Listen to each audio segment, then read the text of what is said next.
the more you make this love that you are your number one love, that will take you. So in a way, when we're offering ourselves up to this, our everything, every thought, feeling, sensation, whatever it is, to this one silent being.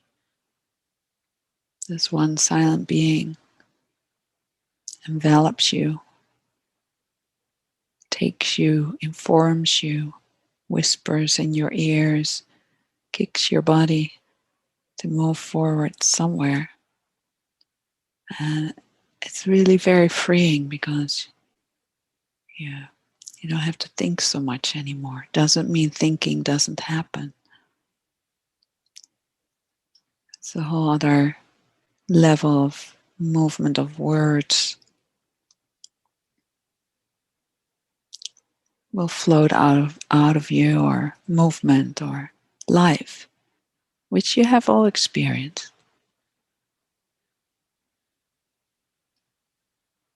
It will be kind of your natural way of being, will become your natural way of being, who you are, moving. Space, body moving.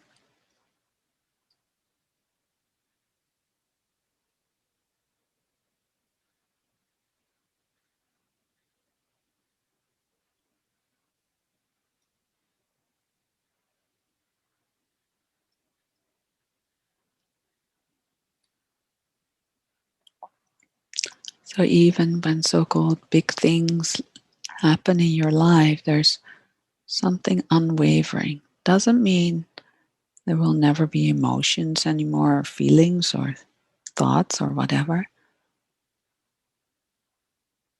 Just where you're located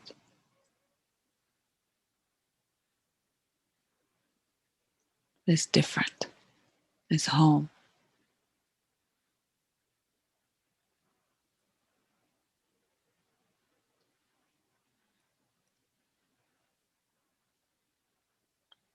In a way, it comes by itself, it happens by itself, and another way, simultaneously, it's important to set intention in your life.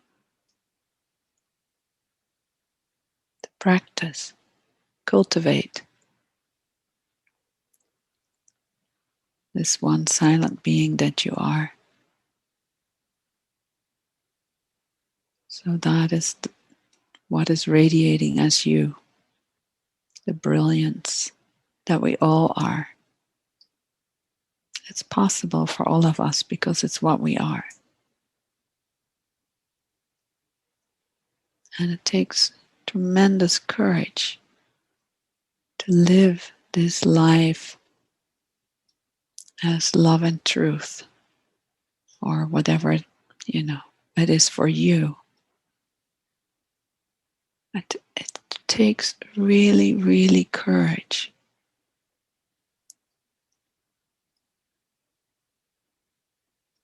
It takes even more than courage. It takes everything, because you will be standing alone, not lonely, but standing alone. There's an incredible freedom in that.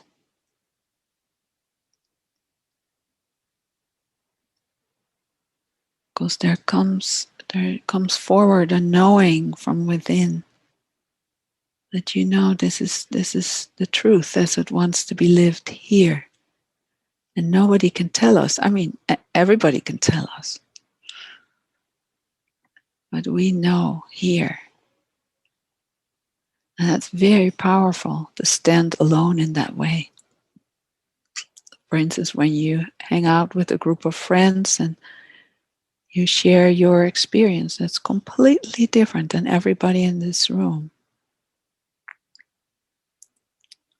And you just know not to hold on to it, but you just know, no, this is my experience. This is the truth as it wants to be lived here. That takes courage.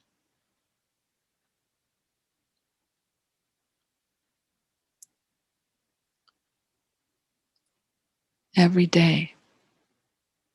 takes practice. At least that's my experience in my life.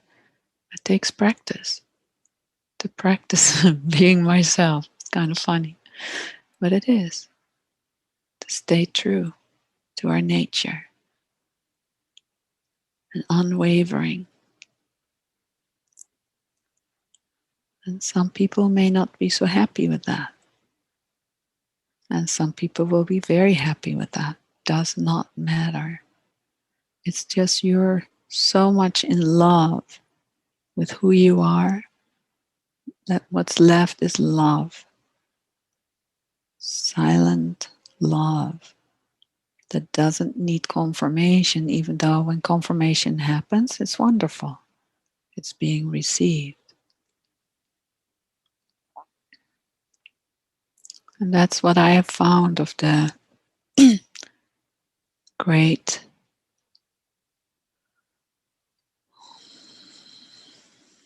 males and females that went before us. They stood alone. They were not pretending. Did they make mistakes? Yes.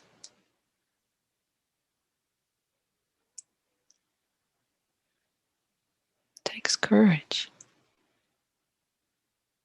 And my sense is that kind of courage is what's needed in these times. The courage to live as our nature, no matter what anyone says. You can receive what is being spoken, but we need to be a good steward of our lives. Nobody can do that for us. We're the ones.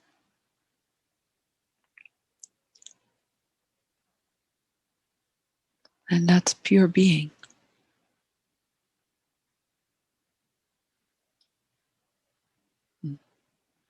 Isn't that an amazing opportunity? We are responsible. We are the creators or creatrixes of our lives. We are, you probably have heard this saying, we're the ones we have been waiting for. We are the ones. You don't have to wait anymore. You are the one. You just need to live it. Come to life. Step out of any trances. And we all have our trance. I have my trances. And then we step out of it. And sometimes it takes a minute and sometimes it takes a week. Big deal. It happens. It's part of being human.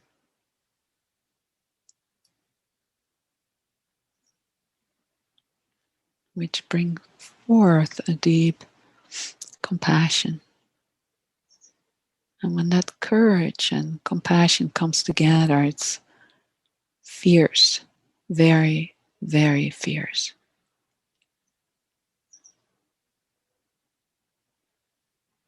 That's what we need for ourselves and for this world.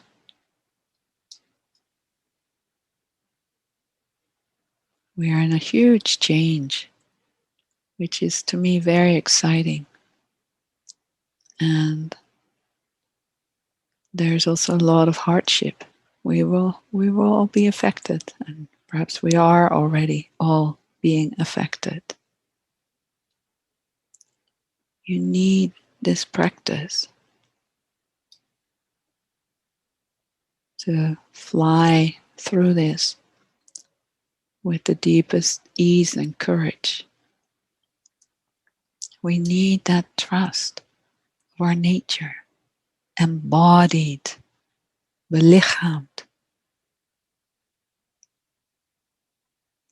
embodying our true nature, belichamen van onze ware natuur.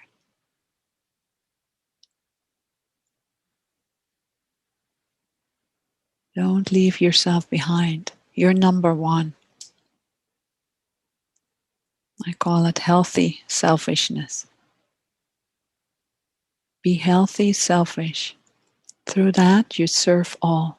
You serve the whole, everyone, everywhere. And your life will be just so magical, which is natural. Mhm.